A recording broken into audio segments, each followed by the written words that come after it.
नमस्कार। सावधान मनुष्य गर विज्ञान है तलवार, तो इसे दे फेंक तजकर मोह स्मृति के पार। हो चुका है सिद्ध तू शिशु अभी नादान, फूल कांटों की तुझे कुछ भी नहीं पहचान। खेल सकता तू नहीं ले हाथ में तलवार, काट लेगा अंग तीखी है बड़ी यह धार। राष्ट्रकवि रामधारी सिंह दिनकर ने विज्ञान के प्रति इस परम आक्रोश के साथ ये पंक्तियां जिस मनस्थिति के कारण लिखी थी, जिस दुर्घटना के कारण लिखी थी, आज उस दुर्घटना की बरसी है। आज से ठीक 80 साल पहले 6 अगस्त 1945 को हिरोशिमा के ऊपर लिटिल बॉय के नाम से विज्ञान और शक्ति के नशे में चूर अमेरिका ने एक ऐसी त्रासदी गिराई थी जिसे याद करते हुए आज भी दुनिया के हर संवेदनशील इंसान की रूह कांप जाती है। इतिहास को लेकर एक थ्योरी ये भी चलती है कि ऐसी बातें जो मन को कष्ट दें, ऐसा अतीत जिसको याद करना सुखद नहीं हो, उसे भूल जाना चाहिए, उसे विस्मृत कर देना चाहिए। लेकिन 6 अगस्त इसका अपवाद है। 6 अगस्त और हिरोशिमा ये दो ऐसे तत्व हैं जो मनुष्यता को सदैव याद रखने चाहिए। सिर्फ जापान को नहीं, सिर्फ अमेरिका को नहीं, पूरी दुनिया को ये तारीख याद रखनी चाहिए, ताकि सबके दिमाग में ये बात बैठी रहे कि जब शक्ति लापरवाही से प्रयोग में आती है तो उसके परिणाम कितने भीषण, कितने दूरगामी और कितने भयावह हो सकते हैं। हिरोशिमा इसलिए भी याद रहना चाहिए कि किसी युद्ध पर विचार करते समय, युद्ध की संभावनाओं पर विचार करते समय, युद्ध हमारे लिए पहली प्राथमिकता ना होकर आखिरी विकल्प बने। हिरोशिमा और 6 अगस्त की तारीख हमारे सभ्यता पर लगा हुआ एक ऐसा प्रश्न चिन्ह है जो विज्ञान की हर प्रगति के बाद मनुष्यों से यह पूछता है कि क्या मनुष्यों की चेतना अब इतनी विकसित हो पाई है कि वह विज्ञान की नई शक्तियों को संभाल सके। जिस शक्ति के आवेग ने हिरोशिमा जैसे शहर को पल भर में बर्बाद कर दिया, कुछ सेकंड्स में बर्बाद कर दिया, आज पूरे विश्व के पास, विश्व के अनेक देशों के पास उससे कई गुना ज्यादा घातक परमाणु हथियार है।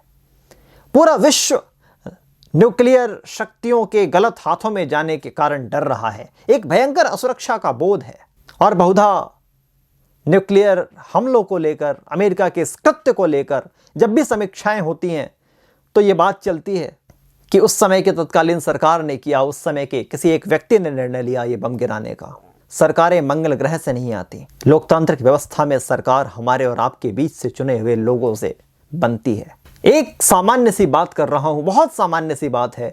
आज हिरोशिमा दिवस के अवसर पर स्वयं से एक संवाद करिएगा, स्वयं से एक छोटा सा प्रश्न पूछिएगा कि क्या किसी भी स्थिति में युद्ध आपके मन में उत्साह का संचार करता है?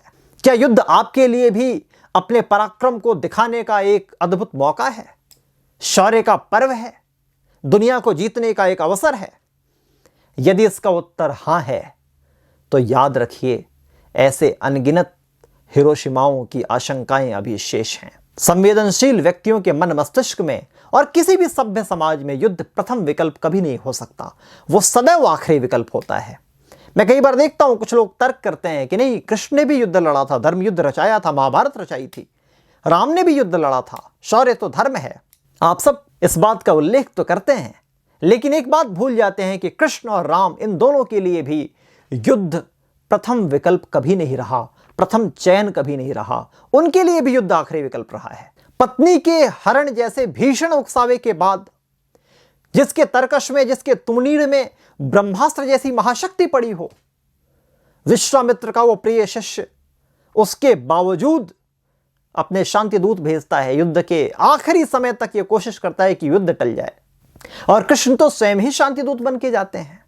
अगर शक्तियों के रहते हुए शांति के लिए प्रार्थना करने का सलीका जिस समाज के पास नहीं है, वहां हिरोशिमा और नागासाकी जैसे असंख्य आशंकाएं सदैव पलती रहेंगी। हिरोशिमा दिवस के इस अवसर पर एक छोटा सा अनुरोध आपसे कर रहा हूं।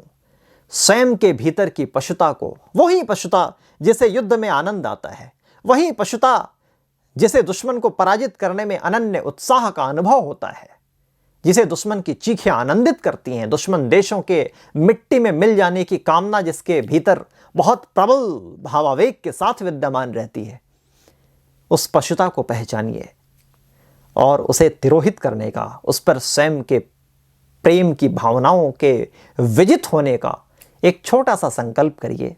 दिनकर जी फिर याद आ रहे हैं, अनगढ़ पत्थर से लड़ो, लड़ो किटकिटा नखों से दांतों से।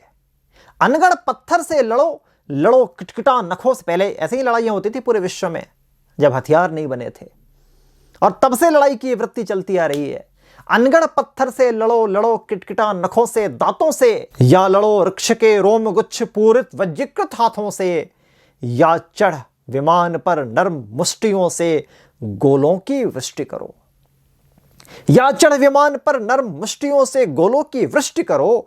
आ जाए लक्ष्य में जो कोई, निष्ठुर हो सबके प्राण हरो। ये तो साधन के भेद, किंतु भावों में भेद नया क्या है। झड़ चुकी पूछ रोमांत झड़े, पशुता का झरना बाकी है।